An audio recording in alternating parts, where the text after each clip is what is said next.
renovem seus pensamentos e atitudes e revistam-se de sua nova natureza, criada para ser verdadeiramente justa e santa como Deus. Portanto, abandone a mentira e digam a verdade a seu próximo, pois somos todos parte do mesmo corpo. E não pequem ao permitir que a ira o controle. Acalmem a ira antes que o sol se ponha, pois ela cria oportunidades para o nosso inimigo. Quem é ladrão, pare de roubar. Em vez disso, use suas mãos para trabalhar com empenho e honestidade, e assim ajudar generosamente os necessitados. Evitem o linguajar sujo e insultante. Que todas as palavras sejam boas e úteis. Que todas as suas palavras sejam boas e úteis, a fim de dar ânimo àqueles que a ouvirem.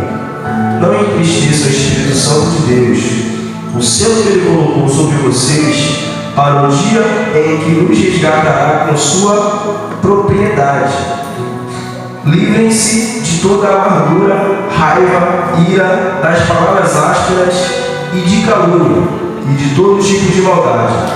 Em vez disso, sejam bondosos e tenham compaixão uns com os outros, perdoando-se como Deus nos perdoou em Cristo. Continuando no capítulo 5. Portanto, como filhos amados de Deus, imitem-no em tudo que fizerem, vivam em amor, seguindo o exemplo de Cristo, que nos amou e se entregou por nós como oferta e sacrifício de aroma agradável a Deus. Que não haja entre vocês imoralidade sexual, impureza ou ganância. Esses pecados não têm lugar no meio do povo santo. As histórias obscenas, as conversas tolas, as piadas vulgares não são para vocês. Em vez disso, sejam agradecidos a Deus. Podem estar certos que nenhum imoral, impuro ou ganancioso que é idólatra herdará o reino de Cristo e de Deus. Não se deixe enganar por palavras vazias, pois a ira de Deus virá sobre os que lhe desobedecerem. Não participem do que essas pessoas fazem, pois antigamente vocês estavam mergulhados na escuridão, mas agora têm a luz do Senhor. Vivam, portanto, como filhos da luz, pois o fruto da luz produz apenas o que é bom, justo e verdadeiro. Procurem descobrir o que agrada ao Senhor. Não participe dos feitos inúteis do mal e da escuridão. Antes, mostrem sua reprovação, expondo-os à luz. É vergonhoso até mesmo falar daquilo que os maus fazem em segredo. Suas más intenções, porém, ficarão evidentes quando a luz brilhar sobre elas, pois a luz torna visível todas as coisas. Por isso se diz: desperte você que dorme, levante-se dentre os mortos, e Cristo o iluminará. Portanto, sejam cuidadosos em seu modo de vida. Não vivam como insensatos, mas como sábios. Aproveitem ao máximo todas as oportunidades nestes dias maus. Não haja de forma impensada, mas procurem entender a vontade do Senhor. Não se embriaguem com vinho, pois ele levará ao descontrole. Em vez disso, sejam cheios do Espírito Santo, cantando salmos, hinos e cânticos espirituais entre si, louvando o Senhor de coração com música. Por tudo deem graças a Deus, o Pai, em nome do Senhor Jesus Cristo. Amém. Amém, Jesus. Com essa leitura aqui, é evidente o direcionamento que o Espírito Santo quer me trazer nessa manhã, que é basicamente vivermos na luz. Muitos de nós, às vezes, pensamos: o que eu devo fazer para poder seguir os passos de Deus? O que eu devo fazer para poder seguir os passos de Jesus, para poder fazer o que Jesus quer? Eu creio que entre todas as coisas que Jesus quer que façamos, que Deus quer que façamos, o que se passa aqui nesse livro de Efésios, nesse capítulo 4 e 5, eu creio que seja algumas das coisas mais importantes que devemos fazer, que é evitar estar em meio de pessoas cujo direcionamento deles não seja o mesmo direcionamento que o nosso. às vezes, pelo simples fato de estarmos próximos, pelo simples fato de estarmos compartilhando os desejos, os pensamentos dessas pessoas, acabamos sucumbindo igualmente a elas. E aqui eles nos trazem o entendimento que devemos nos expor à luz, expor a eles à luz também, que é repreender esse tipo de atitude e tomar a atitude certa, que é estar em Jesus e fazer as coisas assim como Ele pede. Muitas das vezes eu me perguntei, poxa Senhor, eu me sinto tão vazio, eu sei que eu tenho algo dentro de mim que vem do Senhor, pois eu sinto a Tua presença todos os dias, mas eu não consigo fazer as coisas que o Senhor quer que eu faça, pois eu me sinto vazio. E eu sentia isso, irmãos, porque o meio das pessoas com quem eu andava, o direcionamento delas era para ir ladeira abaixo. E eu tinha basicamente essa percepção aqui, ó. Como vocês podem ver, essa taça está pela metade. Muitos aqui têm entendimento que ela está meia vazia, correto? Correto. Ela está meio vazia, correto? Então, os ciclos de pessoas com quem eu andava me faziam pensar que eu estava sempre meio vazio e eu não me sentia capaz, não me sentia à vontade, não me sentia encorajado o suficiente para poder fazer as coisas que Deus queria, porque eu estava meio vazio. E pelo fato de estar meio vazio e não preenchido com a presença do Espírito Santo, eu me incomodava, porque eu pensava o tempo todo, poxa, Deus, o Senhor quer mais de mim, eu só tenho isso para oferecer. Mas eu vos digo, irmãos, que isso é o suficiente para Deus, para pelo menos você começar. Sabe por quê?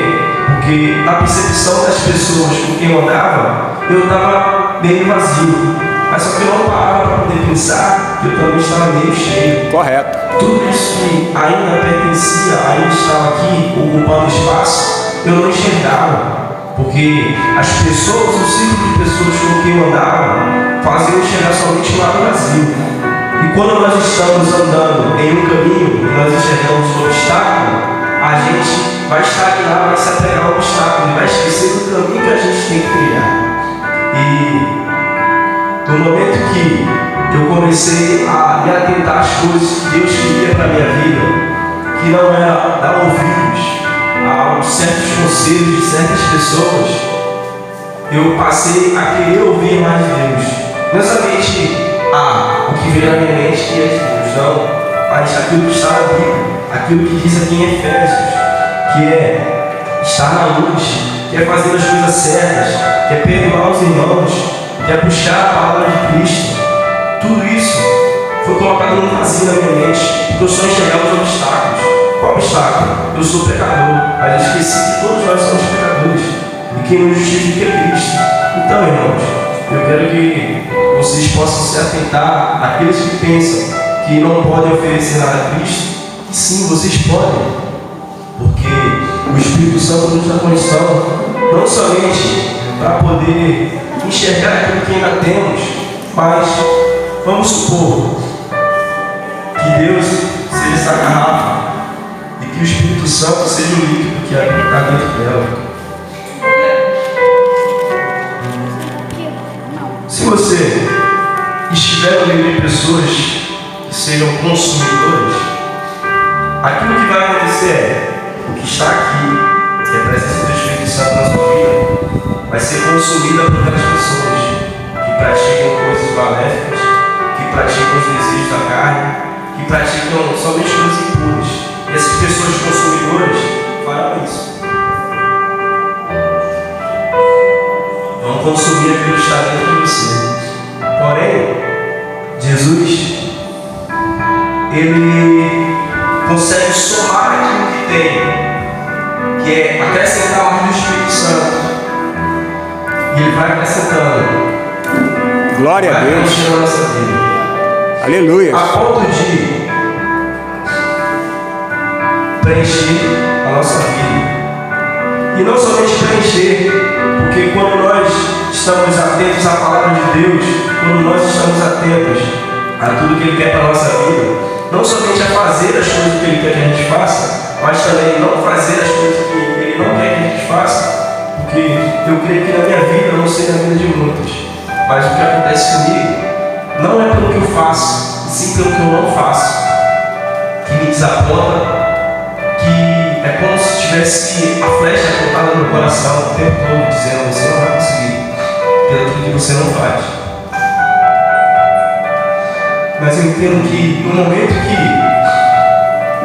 eu permito que a presença do Espírito Santo haja na minha vida, que eu ouço o ensinamento que Deus me traz, não somente através dessa palavra de Efésios, mas em todo o conjunto da Bíblia, em todo o quesito de obedecer a Cristo, de seguir os mandamentos, de perdoar os irmãos, de fazer a vontade de Deus, de ouvir, de sentido, ele pode não ser somente aquele que soma na sua vida, mas ele pode se tornar um multiplicador. Amém, Jesus. Que seria essa mesma fonte que derrama água no seu ser, pode te transbordar a ponto de você preencher todo o ambiente, todo o local. E é isso que Cristo quer para a nossa vida, que não sejamos somente preenchidos, mas que possamos multiplicar aquilo que há dentro de nós, aquilo que está dentro de nós.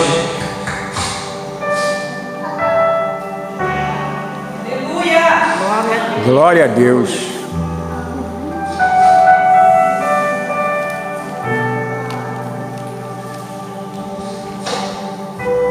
Aleluia, Deus.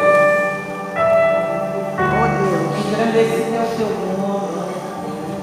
Então, irmãos, a partir desse entendimento, eu entendo que quando nós nos permitimos ouvir o que Deus tem a dizer, nós nos tornamos multiplicadores. E essa mesma fonte que derrama a água em nossas vidas, a água da vida, nós possamos transbordar a ponto de encher outras vidas.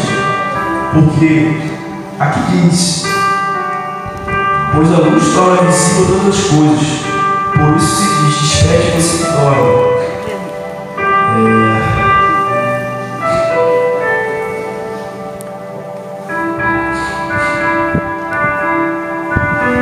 Glória a Deus.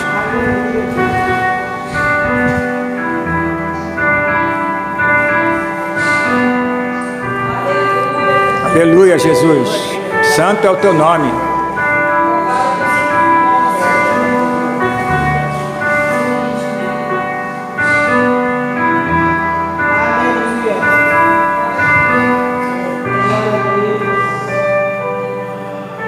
Perdão, mas eu consegui achar aqui a questão. Glória a Deus. Quando você evita participar de certos ambientes, quando você se põe no lugar de negar certo tipo de coisa, a multiplicação de Jesus acontece quando você diz não, e as pessoas que estavam ao seu redor se perguntam: por que ele disse não agora? Por que ele não quer participar disso? Então, eu creio que aí o Espírito Santo começa a agir quando as pessoas veem não somente os bons feitos, mas sim a transformação de Jesus na nossa vida. Porque aqui fala pra gente não falar palavras baixas, não ser idólatra. Aqui fala pra gente não ser mal agradecido, não estar em imoralidade sexual, não ser impuro, não ser ganancioso. Eu creio que tudo isso, aos olhos do mundo, é um banquete cheio. Mas aos olhos de Deus, aos olhos das pessoas que veem a transformação de Deus, aqueles que são do mundo ficam se perguntando: por quê? Ele tinha tanto dinheiro, por que será que ele não tem isso agora? Tinha tantas mulheres ao redor dele, por que ele está negando isso agora? Tinha tantos amigos, tantos colegas, tinha tantas coisas que no mundo são boas, que a gente tanto quer, e essa pessoa tem livre acesso, e agora não quer. Então eu creio que através de nossas atitudes, que nós podemos transformar a vida de outras pessoas, pelo simples fato de negar os desejos da carne. Eu quero estar cada vez mais preenchido com o Espírito Santo, a ponto ponto de transbordar na minha vida coisas que possam abençoar a vida do próximo, a minha família, a minha casa. E eu peço ajuda, irmãos. Essa oportunidade que eu tenho não é somente para poder levar o conhecimento de algo que veio no meu coração, algo que Deus colocou no meu coração, mas sim também eu entendo que, como nós somos todos parte do mesmo corpo, eu entendo que o nosso papel é cuidar do próximo. Então, eu peço que vocês estejam em oração pela minha família, pelos meus companheiros, que não desviemos do nosso caminho. Eu tinha algo mais para falar aqui, mas eu entendo que há tempo para todas as coisas. E no momento, nesse tempo, eu só trouxe isso. Essa é a oportunidade de Jesus. Glória a Deus.